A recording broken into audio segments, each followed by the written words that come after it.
এখন স্ত্রী যদি রাসূলের পক্ষে থাকতো, স্ত্রী বাইসা যাইত, স্ত্রীও কি করত? কুটনামি করত, রাসূলের বিরুদ্ধে যায় ষড়যন্ত্র ভাগাইত। আল্লাহ তাআলা স্ত্রীরও কি করছে এই আয়াতের ভিতরে ওয়াবরাআতুহু মানে কি, এবং তার স্ত্রী এই অভিশাপের ভিতরে তার স্ত্রীও কি হয়ে গেছে, ঢুকে গেছে। তো বুঝাইতে চাইছিলাম আবু জাহাল, আবুল হেকাম হওয়ার পরেও আবু জাহাল ইতিহাসে কলঙ্কিত হয়ে গেল। আবু লাহাব সুন্দর মালদার, সমাজে বিশাল সম্মান ইজ্জত থাকা সত্ত্বেও কোনো কিছুই তাকে বাঁচাইতে পারলো।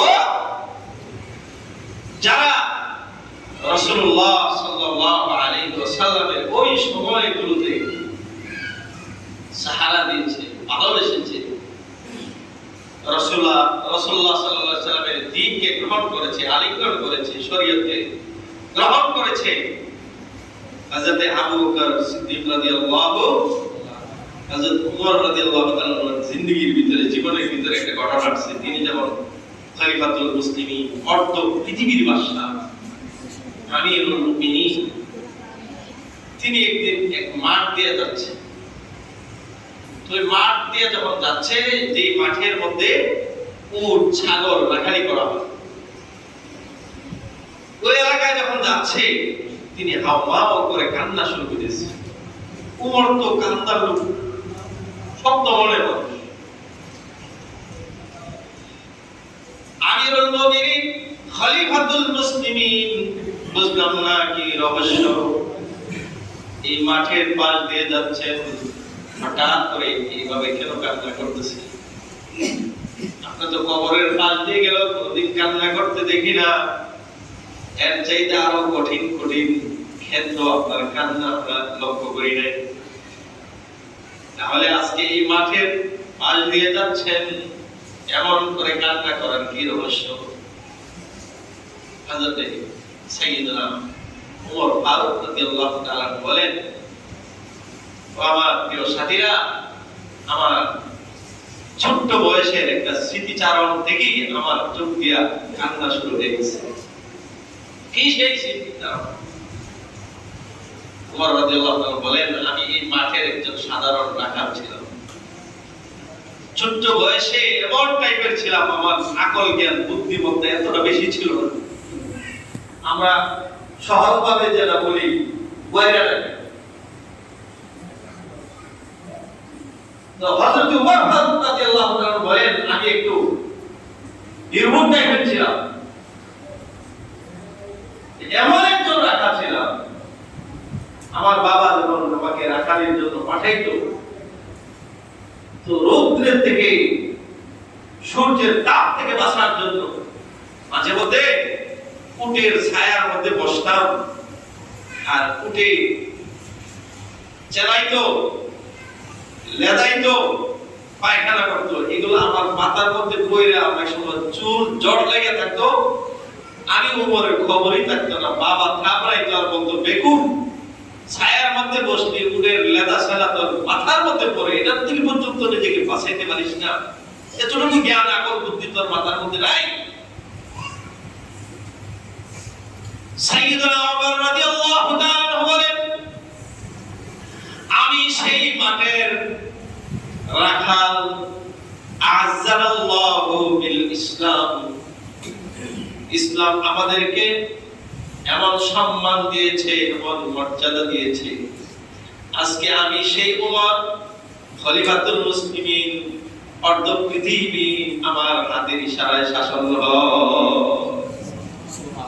এই সম্মান কে দিয়েছে বলেন? কে দিয়েছে? আল্লাহ সুবহানাহু ওয়া তাআলা দিয়েছে। কিসের বদৌলতে? নবী মুহাম্মদুর রাসূল সাল্লাল্লাহু আলাইহি ওয়াসাল্লামের হাতে হাত রেখে যখন কালিমা গ্রহণ করেছে, ইসলাম কবুল করেছে, আযাল্লাহু কওমুন আযাল্লাহু বিল ইসলাম, আমরা এমন এক জাতি, এমন এক সম্প্রদায় যাদের সম্মান ইজ্জতের মাপকাঠি ইসলাম। জোরে বল সুবহানাল্লাহ। ইসলাম আমাদেরকে সম্মানিত করেছে। উমর ফারুক রাদিয়াল্লাহু, আমার প্রিয় ভাইরা, এইভাবে আবু বকর, ওমর, উসমান, আলী রাদিয়াল্লাহু তাআলা আনহুম সহ অনেক সাহাবায়ে কেরামের জিন্দেগিতে এরকম আজীব ঘটনা আছে। সামাজিকভাবে এরকম সম্মান ছিল না, মর্যাদা ছিল না।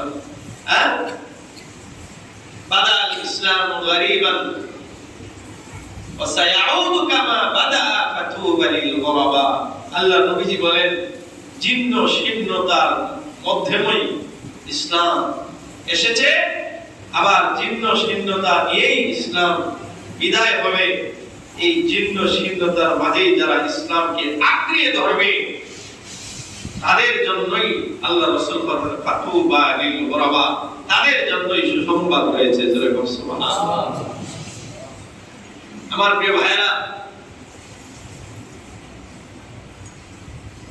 তো রাসূলুল্লাহ সাল্লাল্লাহু আলাইহি ওয়াসাল্লামের সামানা যারা রাসূলুল্লাহকে সাপোর্ট করেছে, রাসূলুল্লাহকে গ্রহণ করেছে, রাসূলুল্লাহর নীতি আদর্শ মেনে যারা জীবন পরিচালনা করেছে, আল্লাহ তাআলা তাদের জীবনটাকে এত এত এত দামি আর সম্মানী বানাইছে।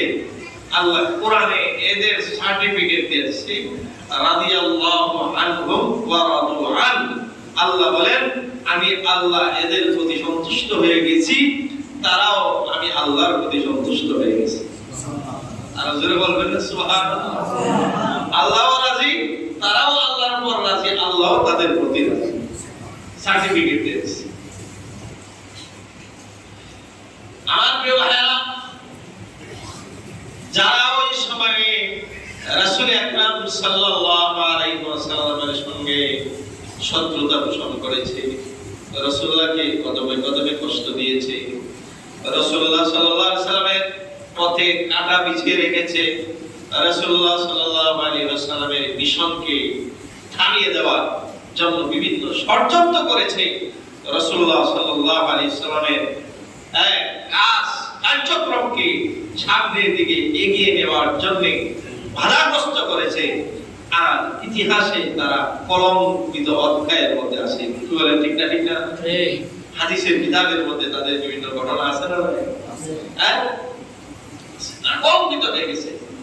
নবীজি সাল্লাল্লাহু আলাইহি ওয়াসাল্লাম একদিন কাবার সামনে নামাজ পড়তেছে, এক পাপিষ্ঠ সে বলল যে, এক কাজ করো, কে পারবা, তোমাদের মধ্যে এরকম কে আছো?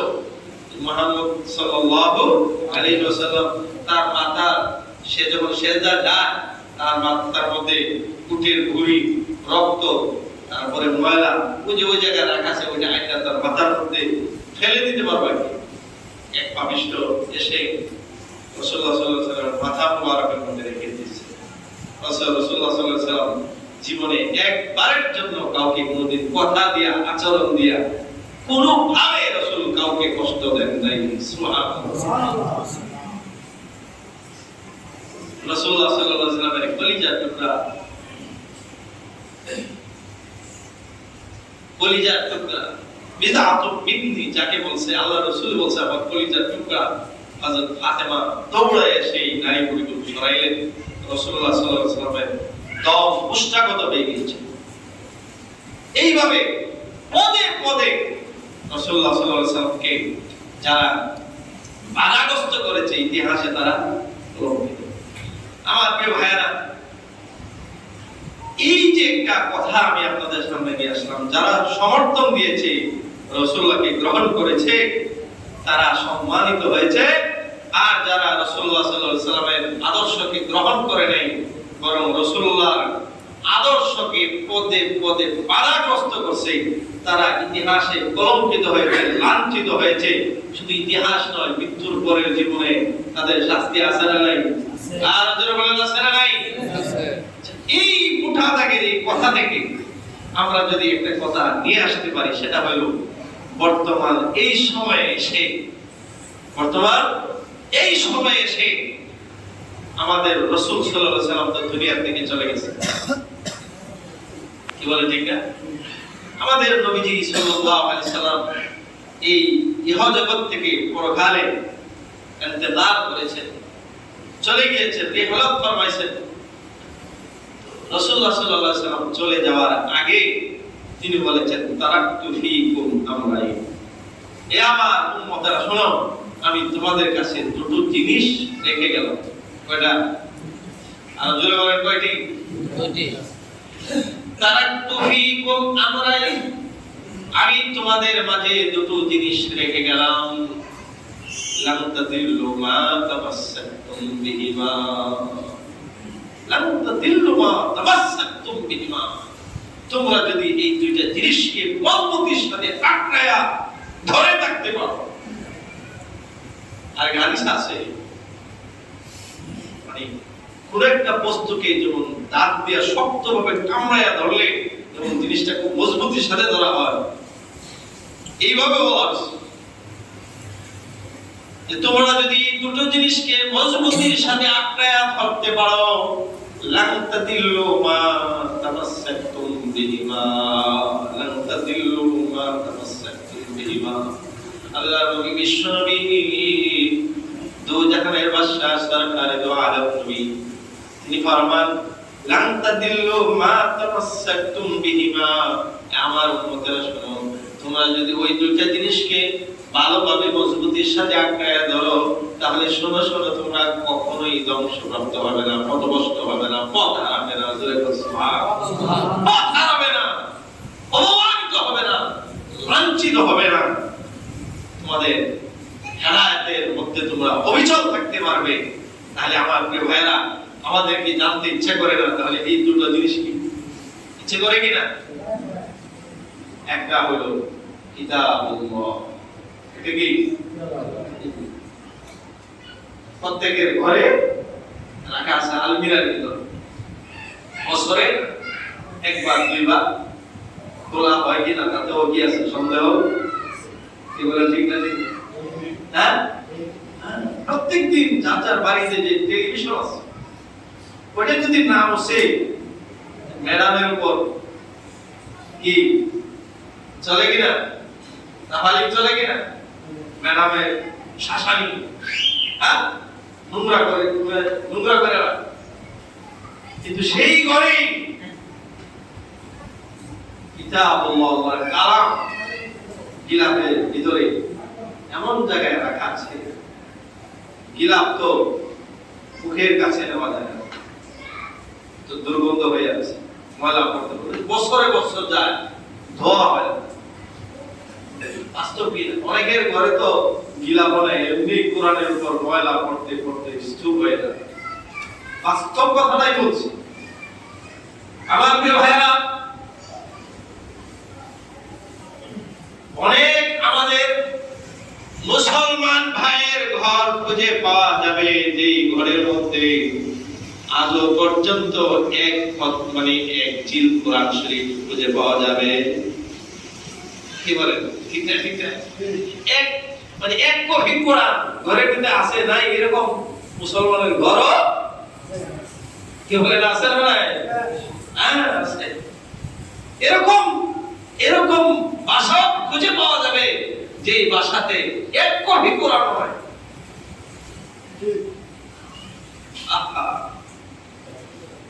তারাকতু ফীকুম আমরাইন লান তাদিল্লু মা তামাসসাকতুম বিহিমা, কিতাবাল্লাহি ওয়া সুন্নাত রাসূলিহি। এক নম্বরের দুটো জিনিস আমি রেখে গেলাম, তোমরা যদি মজবুতির সাথে এই দুটো জিনিসকে আঁকড়ায়া ধরো, ধারণ করো, আমল করো, তাহলে লান তাদিল্লু মা তামাসসাকতুম বিহিমা, তোমরা কখনোই পথভ্রষ্ট হবে না, পথ হারাবে না, হেদায়েতের উপর অবিচল থাকতে পারবে। দুটো জিনিসের মধ্যে একটা জিনিস হইল কিতাবুল্লাহ। এক নম্বর কি? কিতাবুল্লাহ। তাইলে আমরা যদি একটা সামারি করি, নিজেরাই যদি একটা জরিপ করি, এই জরিপে আমরা যে ক্যাটাগরির মুসলমান বর্তমানে আছি, বলেন আমরা কি আমাদের হাসমার্ক দিতে পারবো? হাসমার্ক দেওয়া যাবে? হ্যাঁ, না। এমনি আবার যখন আমরা কথা বলি, আমাদের ঈমান লোহার মতো শক্ত। কিসের মতো শক্ত? লোহার মতো শক্ত। আল্লাহর কোরআন একটু কোরআন পড়েই নাই, হৃদয়ে আছে তো নাকি? হ্যাঁ, হুজুর হৃদয়েও না থাকলে ঘরেও না থাকলে মোবাইলে আছে। আমার প্রিয় ভাইরা, কিতাবুল্লাহ ওয়া সুন্নাত রাসূলি, দুই নম্বর হলো এখানে সুন্নতে রাসূলের ব্যাখ্যা আছে। সুন্নতে রাসূল বলতে আমার প্রিয় ভাইরা, রাসূলুল্লাহ সাল্লাল্লাহু আলাইহি ওয়াসাল্লামের গোটা হায়াতে জিন্দেগিতে যা কিছু বলেছেন, মা ক্বালান নবিয়্যু মা ফাআলান নবিয়্যু মা ক্বালান নবিয়্যু, নবীজি যা বলেছেন, নবীজি যা করেছেন, নবীজি যা সমর্থন করেছেন, এই সব কাজই হইল সুন্নাত রাসূলি। সুবহানাল্লাহ।